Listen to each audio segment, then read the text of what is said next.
1980 August 24 France. John മറി വിലമനും അദ്ദേഹത്തിന്റെ ഭാര്യ ക്രിസ്റ്റീനും ഒരു ആൺകുട്ടി ജനിച്ചു. അവന്റെ പേരാണ് ഗ്രെഗറി വിലമൻ. ജോൺ മറി ഒരു ഫാക്ടറി സൂപ്പർവൈസറാണ്. ക്രിസ്റ്റീൻ ഒരു ഫാക്ടറി വർക്കറും. സാമ്പത്തികപരമായും ദാമ്പത്യപരമായും സക്സസ്ഫുൾ ആയിരുന്ന അവരുടെ ഫാമിലി പുതിയ വീടും കാറുമൊക്കെ വാങ്ങി സന്തോഷത്തോടെ ജീവിച്ചപ്പോഴാണ് പുതിയ ഒരു പ്രശ്നം ആരംഭിച്ചത്. ജോൺ മറിയുടെ വീട് കത്തിക്കും, ഭാര്യയെ കൊല്ലും, മകനെ കൊല്ലും എന്നൊക്കെ പറഞ്ഞ് ഭീഷണിപ്പെടുത്തിക്കൊണ്ട് അനോണിമസ് ഫോൺ കോൾസും ലെറ്റേഴ്സും വരാൻ തുടങ്ങി. ആ അജ്ഞാത മനുഷ്യന് ജോൺ മറിയുടെ ഫാമിലിയെ പറ്റി സർവ്വ ഡീറ്റെയിൽസും അറിയാമായിരുന്നു. 1983 ജോൺ മറിക്കും അയാളുടെ മാതാപിതാക്കൾക്കും 3 ഭീഷണിക്കത്തുകൾ കിട്ടി. അതിൽ 2 ടൈപ്പ് ചെയ്തതും ഒരെണ്ണം കൈപ്പടയിൽ എഴുതിയതുമാണ്. ആ അജ്ഞാത മനുഷ്യന് പിന്നീട് മീഡിയ നൽകിയ പേരാണ് ക്രോ. അങ്ങനെയിരിക്കെയാണ് ആ ദുരന്തം സംഭവിച്ചത്. 1984 ഒക്ടോബർ 16 അന്ന് വൈകിട്ട് 5:30 ഗ്രെഗറിയുടെ അങ്കിളിന്റെ വീട്ടിലേക്ക് ഒരു ഫോൺ കോൾ വന്നു. ഗ്രെഗറിയെ റിവറിൽ തള്ളിയിട്ട് പ്രതികാരം ചെയ്തു എന്ന് പറഞ്ഞിട്ട് ആ കോൾ കട്ടായി. ഇതേ സമയം വീട്ടുമുറ്റത്ത് കളിച്ചുകൊണ്ടിരുന്ന ഗ്രെഗറിയെ കാണാനില്ലെന്ന് ക്രിസ്റ്റീനും മനസ്സിലാക്കി. ആ വീടും പരിസരവും മൊത്തം ക്രിസ്റ്റീൻ അരിച്ചുപെറുക്കിയെങ്കിലും ഗ്രെഗറിയെ കാണാനില്ല. ഗ്രെഗറിയെ കാണാതായി മണിക്കൂറുകൾക്ക് ശേഷം രാത്രി 9 മണിക്ക് അവരുടെ വീട്ടിൽ നിന്നും 7 കിലോമീറ്റർ അകലെയുള്ള വോളൻ റിവറിൽ നിന്നും പോലീസ് ഗ്രെഗറിയുടെ ഡെഡ് ബോഡി കണ്ടെത്തി. അവന്റെ കൈയും കാലും കഴുത്തും റോപ്പ് കൊണ്ട് കെട്ടിയിരുന്നു. മാത്രമല്ല അവൻ ധരിച്ചിരുന്ന വിന്റർ ക്യാപ്പ് കൊണ്ട് അവന്റെ മുഖവും മറച്ചിരുന്നു. ശവസംസ്കാര ചടങ്ങിൽ പങ്കെടുത്ത ബന്ധുക്കൾക്കിടയിൽ കൊലയാളി ഉണ്ടെന്ന് പോലീസിന് ഉറപ്പായിരുന്നു. വിചിത്രമായ മറ്റൊരു കാര്യം, ഗ്രെഗറി കൊല്ലപ്പെട്ട ദിവസം തന്നെ ജോൺ മറിക്കും ക്രിസ്റ്റീനും മറ്റൊരു കത്ത് ലഭിച്ചു എന്നതാണ്. നീ ദുഃഖിച്ച് മരിക്കും എന്ന് ഞാൻ കരുതുന്നു. നിന്റെ പണം നിന്റെ മകനെ തിരിച്ചു തരില്ല. ഇത് എന്റെ പ്രതികാരമാണ്.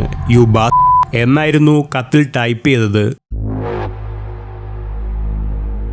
അതിന്റെ അടുത്ത ദിവസം, അതായത് ഒക്ടോബർ 17 വീണ്ടും അടുത്ത ലെറ്റർ വന്നു. നിന്റെ മകൻ മരിച്ചു, ഞാൻ പ്രതികാരം ചെയ്തു എന്നായിരുന്നു ആ കത്തിന്റെ ഉള്ളടക്കം. അതിനുശേഷം ആ കത്തുകൾ പരിശോധിച്ച ഹാൻഡ് റൈറ്റിംഗ് എക്സ്പെർട്ടുകൾ അതിലെ കൈയക്ഷരത്തിന് ജോൺ മറിയുടെ കസിനായ ബെർണാഡ് ലറോഷിന്റെ കൈയക്ഷരവുമായി സാമ്യമുണ്ടെന്ന് റിപ്പോർട്ട് നൽകിയപ്പോൾ പോലീസ് അയാളെ അറസ്റ്റ് ചെയ്തു. മാത്രമല്ല ബെർണാഡിന്റെ സിസ്റ്ററിനിലോ മ്യൂറിയലും അയാൾക്കെതിരെ മൊഴി നൽകി. കൊല നടന്ന ദിവസം താൻ ബെർണാഡിനൊപ്പം ഉണ്ടായിരുന്നെന്നും ബെർണാഡ് ഗ്രെഗറിയുമായി റിവറിനടുത്തേക്ക് പോയെന്നും പിന്നീട് ബെർണാഡ് തിരിച്ചു വന്നത് ഒറ്റയ്ക്കായിരുന്നെന്നും മ്യൂറിയൽ മൊഴി നൽകി. എന്നാൽ ബെർണാഡ് കുറ്റം സമ്മതിച്ചില്ലെന്നു മാത്രമല്ല പോലീസ് തന്നെ കൊണ്ട് ഫോഴ്സ് ചെയ്ത് പറയിപ്പിച്ചതാണെന്ന് മ്യൂറിയലും മൊഴി മാറ്റിയപ്പോൾ തെളിവുകളുടെ അഭാവത്തിൽ ബെർണാഡിനെ കോടതി വെറുതെ വിട്ടു.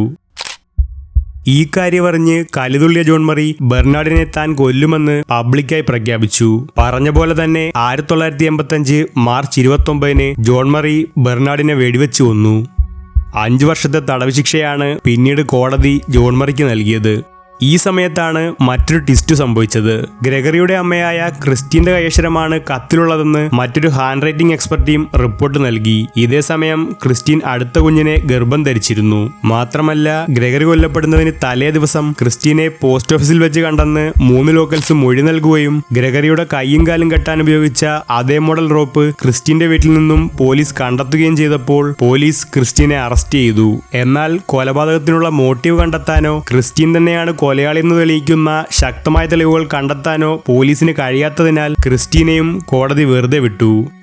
മാത്രമല്ല 2004 കേസന്വേഷണത്തിലുണ്ടായ അപാകതകൾക്കും ജോൺ മറിയും ക്രിസ്റ്റീനും നേരിട്ട ബുദ്ധിമുട്ടുകൾക്കും നഷ്ടപരിഹാരമായി 35,000 യൂറോയും കോടതി നൽകി.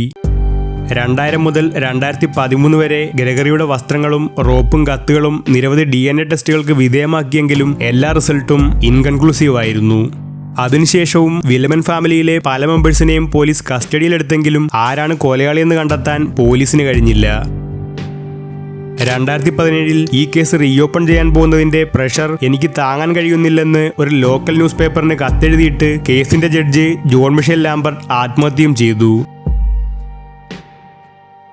സോ ഗ്രെഗറി വിലമൻ എന്ന 4 വയസ്സുകാരനെ ശരിക്കും ആരാണ് കൊലപ്പെടുത്തിയത് എന്ന ചോദ്യം അവശേഷിപ്പിച്ചുകൊണ്ട് The case remains unsolved.